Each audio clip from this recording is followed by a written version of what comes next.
ਅੱਜ ਦੀਆਂ ਖਬਰਾਂ ਵੱਲ ਆਈਏ ਤੇ ਪ੍ਰੈਜ਼ੀਡੈਂਟ ਡੋਨਲਡ ਟਰੰਪ ਉਹਨਾਂ ਨੂੰ ਅੱਜ ਅਰੇਨ ਕੀਤਾ ਗਿਆ ਕੋਰਟ ਦੇ ਵਿੱਚ ਤੇ ਉਹਨਾਂ ਨੇ ਕਿਹਾ ਵੀ ਮੈਂ ਇਹ ਨਾਟ ਗਿਲਟੀ ਪਲੀਡ ਕਰਦਾ ਹੈਗਾ ਵਾਸ਼ਿੰਗਟਨ ਡੀਸੀ ਦੀ ਫੈਡਰਲ ਕੋਰਟ ਹਾਊਸ ਦੇ ਵਿੱਚ ਚਾਰ ਕ੍ਰਿਮੀਨਲ ਚਾਰजेस ਖਾਸ ਕਰਕੇ ਉਹਨਾਂ ਦੇ ਜਿਹੜੇ ਸਪੈਸ਼ਲ ਕਾਉਂਸਲ ਜੈਕ ਸਮਿਥ ਜੋ ਇਨਵੈਸਟੀਗੇਟ ਕਰ ਰਹੇ ਆ ਜਨਵਰੀ 6 ਵਾਲੀ ਇਨਸੀਡੈਂਟ ਤੇ ਪ੍ਰੈਜ਼ੀਡੈਂਸ਼ੀਅਲ ਇਲੈਕਸ਼ਨ ਨੂੰ ਲੈ ਕੇ ਚਾਰजेस ਇਹ ਲਾਏ ਗਏ ਸੀ।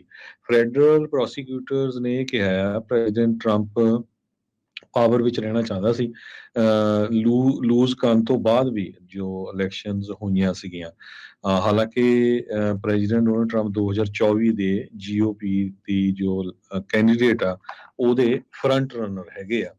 ਸੋ ਹੁਣ ਅਗਲੀ ਹੀਅਰਿੰਗ ਜੋ ਉਹਨਾਂ ਦੀ ਆ ਕਹਿੰਦੇ ਵੀ ਉਹਨਾਂ ਦੇ ਫਿੰਗਰਪ੍ਰਿੰਟ ਵਗੈਰਾ ਲਏ ਗਏ ਕੋਈ ਮਗ ਸ਼ਾਟ ਵਗੈਰਾ ਨਹੀਂ ਲਿਆ ਗਿਆ ਤੇ ਅਗਲੀ ਜੋ ਉਹਨਾਂ ਦੀ ਹੀਅਰਿੰਗ ਆ ਉਹ ਅਗਸਤ 28 ਦੀ ਪਾਈ ਗਈ ਹੈਗੀ ਆ। 78 ਵੱਖ-ਵੱਖ ਚਾਰजेस ਫੇਸ ਕਰ ਰਹੇ ਨੇ ਇਸ ਟਾਈਮ ਰਿਪਬਲਿਕਨ ਪਾਰਟੀ ਦੇ ਮੇਨ ਕੰਟੈਂਡਰ।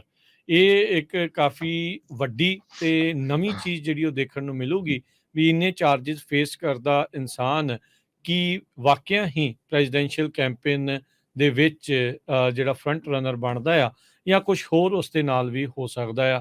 ਅਦਰਵਾਈਜ਼ ਆਪਾਂ ਦੇਖਦੇ ਹਾਂ ਵੀ ਬਹੁਤ ਸਾਰੀਆਂ ਇਲੈਕਸ਼ਨਸ ਦੇ ਵਿੱਚ ਜੇ ਤੁਸੀਂ ਕੋਈ ਚਾਰजेस ਫੇਸ ਕਰ ਰਹੇ ਹੋ ਤਾਂ ਸ਼ਾਇਦ ਇਲੈਕਸ਼ਨ ਰਨ ਵੀ ਕਰਨ ਦਿੱਤਾ ਜਾਂਦਾ ਹੈ ਜਾਂ ਨਹੀਂ ਵੀ ਰਨ ਕਰਨ ਦਿੱਤਾ ਜਾਂਦਾ।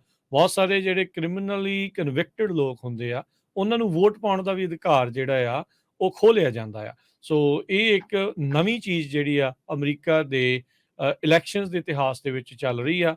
ਵੱਖ-ਵੱਖ 78 ਕਾਊਂਟਸ ਦੇ ਵਿੱਚ ਟਰੰਪ ਹੁਣਾਂ ਨੂੰ ਚਾਰਜ ਕੀਤਾ ਗਿਆ ਆ। ਸੋ ਕਹਿੰਦੇ ਵੀ ਅੱਜ ਬੜੇ ਸ਼ਾਂਤ ਜਿਹੜੇ ਉਹ ਨਜ਼ਰ ਆਏ, ਬਹੁਤੇ ਲੰਬੇ ਚੌੜੇ ਜਵਾਬ ਉਹਨਾਂ ਨੇ ਨਹੀਂ ਦਿੱਤੇ। ਕੋਰਟ ਰੂਮ ਦੇ ਵਿੱਚ ਕਹਿ ਸਕਦੇ ਹਾਂ ਵੀ ਠੰਡੇ ਹੀ ਉਹ ਬਹੁਤੇ ਅੱਜ ਨਜ਼ਰ ਆਏ ਆ। ਸੋ ਹੁਣ ਦੇਖੋ ਅੱਗੇ ਕੀ ਇਸ ਦੇ ਵਿੱਚ ਬਣਦਾ ਆ। 3 ਇੰਡਾਈਟਮੈਂਟ 78 ਕੁੱਲ ਚਾਰजेस ਜਿਹੜੇ ਉਹ ਫੇਸ ਕਰ ਰਹੇ ਆ।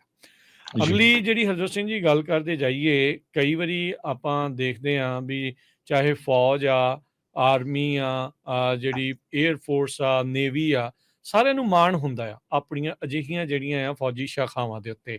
ਪਰ ਅੱਜ ਅਮਰੀਕਾ ਦੇ ਵਿੱਚ 2 ਨੇਵੀ ਸੇਲਰਸ ਆ ਉਹਨਾਂ ਨੂੰ ਗ੍ਰਿਫਤਾਰ ਕੀਤਾ ਗਿਆ ਕਿਉਂਕਿ ਉਹਨਾਂ ਤੇ ਕਥਿਤ ਤੌਰ ਦੇ ਉੱਤੇ ਇਹ ਦੋਸ਼ ਨੇ ਵੀ ਉਹ ਚੀਨ ਦੇ ਲਈ ਜਸੂਸੀ ਕਰ ਰਹੇ ਸੀ। ਇਹਨਾਂ ਦੋਨਾਂ ਦੇ ਉੱਤੇ ਇਹ ਦੋਸ਼ ਲਗਾਏ ਗਏ ਆ ਵੀ ਪੈਸੇ ਦੀ ਖਾਤਰ, ਡਾਲਰਾਂ ਦੀ ਖਾਤਰ, ਕੈਸ਼ ਲਈ ਉਹਨਾਂ ਨੇ ਨੈਸ਼ਨਲ ਡਿਫੈਂਸ ਦੀ ਜਿਹੜੀ ਇਨਫੋਰਮੇਸ਼ਨ ਆ ਉਹ ਚੀਨ ਤੱਕ ਪਹੁੰਚਾਈ ਹੈਗੀ ਆ।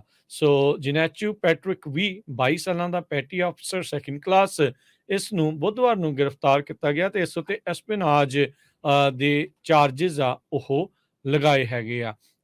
ਇਸੇ ਤਰੀਕੇ ਦੇ ਨਾਲ ਮੋਨਰੇ ਪਾਰਕ ਕੈਲੀਫੋਰਨੀਆ ਤੋਂ ਵੈਨ ਹੈਂਗ ਜ਼ਾਓ, ਇਹ ਵੀ ਪੈਟੀ ਆਫਿਸਰ, ਇਹਨਾਂ ਨੂੰ ਵੀ ਕੱਲ ਗ੍ਰਿਫਤਾਰ ਕੀਤਾ ਗਿਆ ਸੀ FBI ਤੇ NCIS ਦੇ ਜਿਹੜੇ ਏਜੰਟਸ ਆ ਉਹਨਾਂ ਦੇ ਦੁਆਰਾ। ਇਹਨਾਂ ਉੱਤੇ ਚਾਰजेस ਕੌਂਸਪੀਰੇਸੀ ਤੇ ਰਿਸ਼ਵਤ ਲੈਣ ਦੇ ਪਬਲਿਕ ਅਧਿਕਾਰੀ ਦੇ ਤੌਰ ਦੇ ਉੱਤੇ ਉਹ ਦੋਸ਼ ਲੱਗੇ ਆ। ਜ਼ਾਓ 26 ਸਾਲਾਂ ਦਾ ਨੇਵਲ ਬੇਸ ਵੈਂਚੂਰਾ ਕਾਉਂਟੀ ਦੇ ਵਿੱਚ ਕੰਮ ਕਰਦਾ ਸੀ। ਐਕਟਿਵ US ਸਿਕਿਉਰਿਟੀ ਕਲੀਅਰੈਂਸ ਉਸ ਦੇ ਕੋਲ ਸੀਗੀ ਜਿਹਦੇ ਕਰਕੇ ਬਹੁਤ ਸਾਰੇ ਜਿਹੜੇ ਕਲਾਸੀਫਾਈਡ ਇਨਫੋਰਮੇਸ਼ਨ ਦਾ ਵੀ ਉਸ ਕੋਲ ਐਕਸੈਸ ਸੀਗਾ। ਇਹ ਚੀਨ ਦਾ ਹੀ ਜੰਮਿਆ ਸੀਗਾ ਪੈਟੀ ਆਫਿਸਰ ਵੀ ਤੇ ਬਾਹਰ US ਦਾ ਸਿਟੀਜ਼ਨ ਹੈ 2022 ਦੇ ਵਿੱਚ ਬਣਿਆ ਤੇ ਉਸ ਤੋਂ ਬਾਅਦ ਦੇ ਵਿੱਚ ਇਸਨੇ ਜਿਹੜੇ ਆਪਣੇ ਹੈਂਡਲਰ ਆ ਉਸ ਨੂੰ ਇਨਫੋਰਮੇਸ਼ਨ ਵੀ ਦਿੱਤੀ ਹੈਗੀ ਆ। ਸੋ ਜਿਹੜੇ ਕਾਮਰੇਡ ਆ ਉਹ ਘੁਸਪੈਠ ਇਸ ਤਰੀਕੇ ਦੇ ਨਾਲ ਵੀ ਇਸ ਟਾਈਮ ਅਮਰੀਕਾ ਦੀਆਂ ਫੌਜਾਂ ਦੇ ਵਿੱਚ